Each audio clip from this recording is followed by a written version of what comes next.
I have done a lot of videos with Dante and Video Standard, and this one is more to the point or closer than anything I've ever done before. And as you may or may not be aware, I'm an attorney at law. I've had a not illustrious political career as a candidate. Been involved in front of a camera many times trying to bring a message of some worth. And our latest project, our most important project that we've done over the years, was our substance abuse project. We were always trying to find a catchy way to get people's attention to come to our substance abuse programs that we do in schools. And about 2 years ago, we started using the phrase, never get that 1, 2:30, 3:30 in the morning phone call that every parent dreads. Never get that call. And I was amazed that in January, probably the 15th as it became the 16th, I got one of those calls.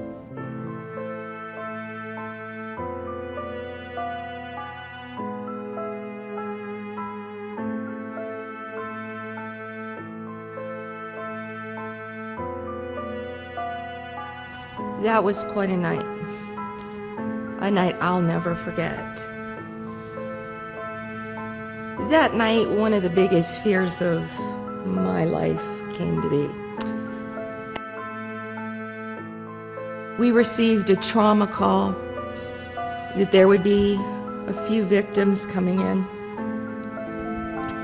And normally, I don't ask what the names are.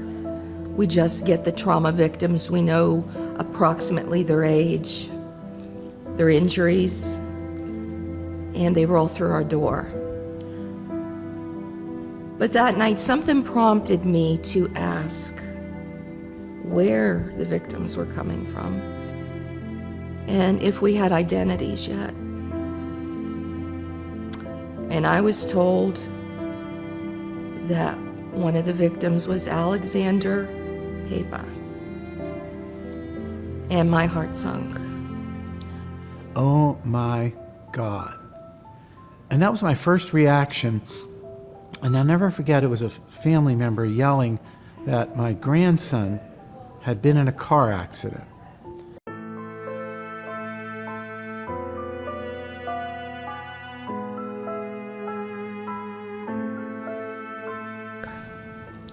Alex grew up with my daughter. They went to school together. I knew the Papa family as my own.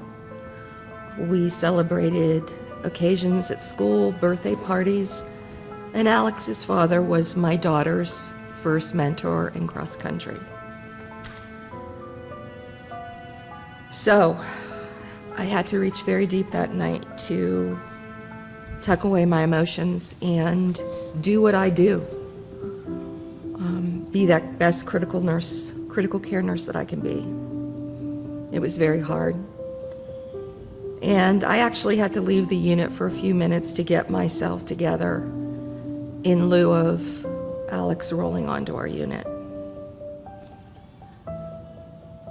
Now, what's really weird is how the idea reached my ears, and the first instinct I had was to put my hands together. I squeezed as hard as I could. I mean, I probably was straining something, and I started praying immediately. I didn't hear anything more than, Alex has been in a car accident. And I just was wanting to pray first. Alex's arrival was highly charged.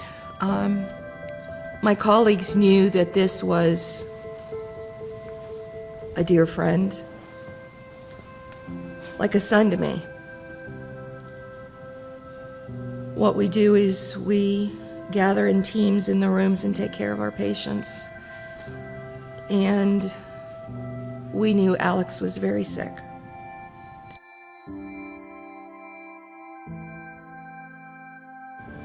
And then I heard the news from my daughter-in-law that it was okay, that our grandson, her son, was speaking and conversing with the police, and he was conversing with the hospital staff. And it's okay. I mean, he's in an accident. You should come, but it's okay. The big picture is okay.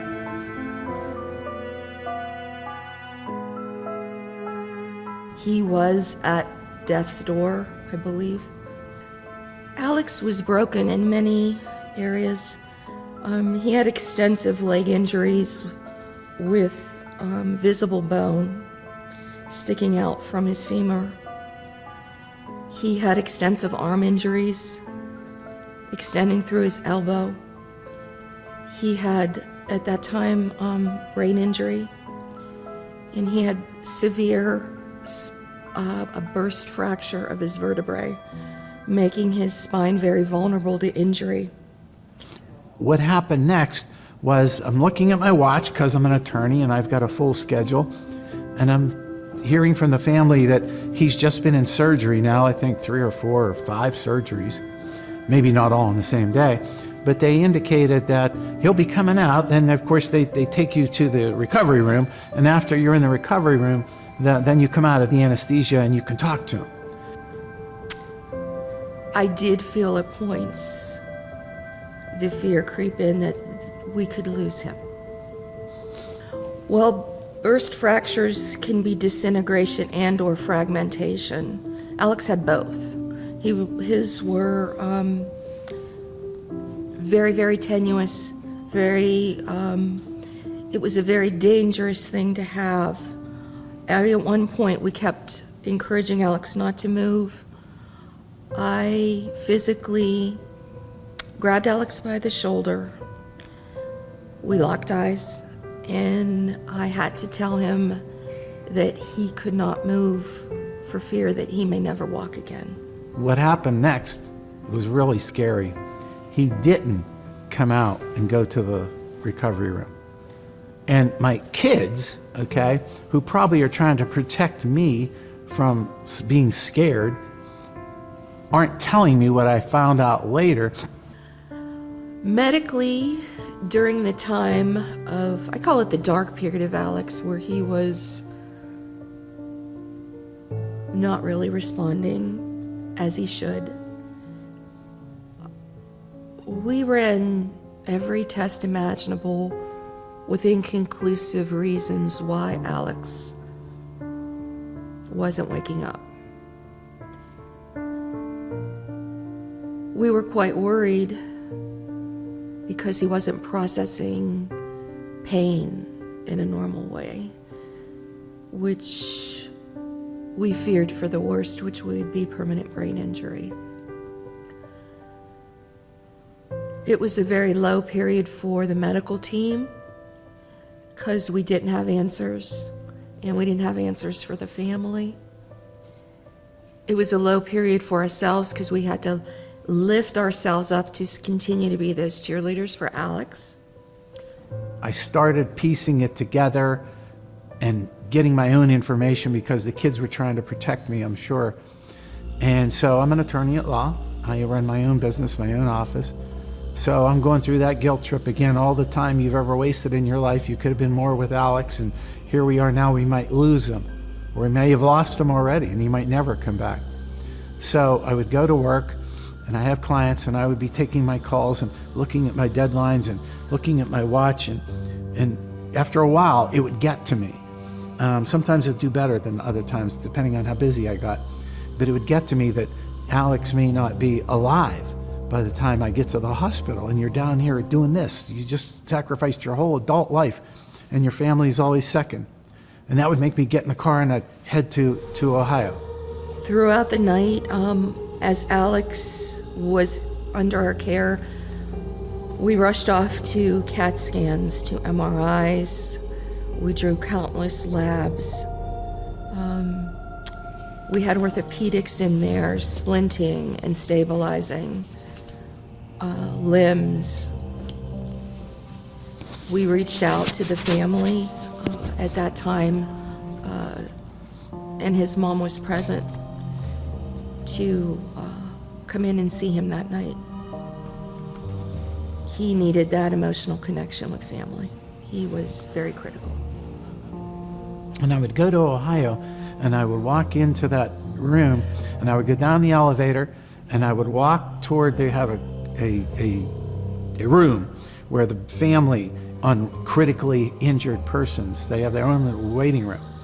And I would tiptoe and peek in those windows before I got to the family to see if they were smiling, laughing, conversing, being normal, or worse, crying.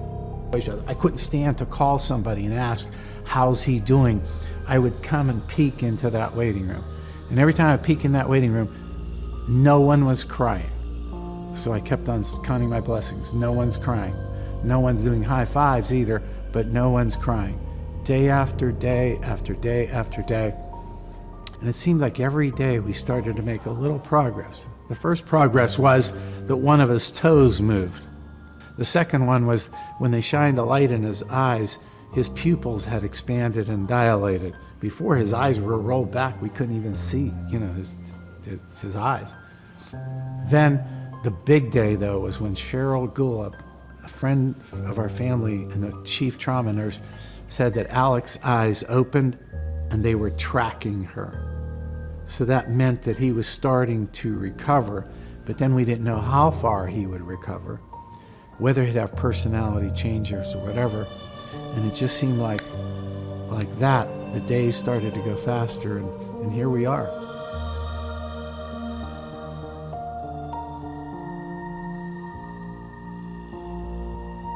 Probably about 8, I think I saw on my report it was about 8 minutes or so away from the office whenever the accident happened. But up until the accident, again, because of my brain injuries, I don't remember driving home. The last thing I remember is getting in the car. But I would have done that drive like a bajillion times at this point. I could do it eyes closed, in my sleep, whatever. So nothing unordinary would have happened until that accident. I think one of the elbows during the crash got really mangled up, because that's the one elbow that all my other injuries have healed really, really well.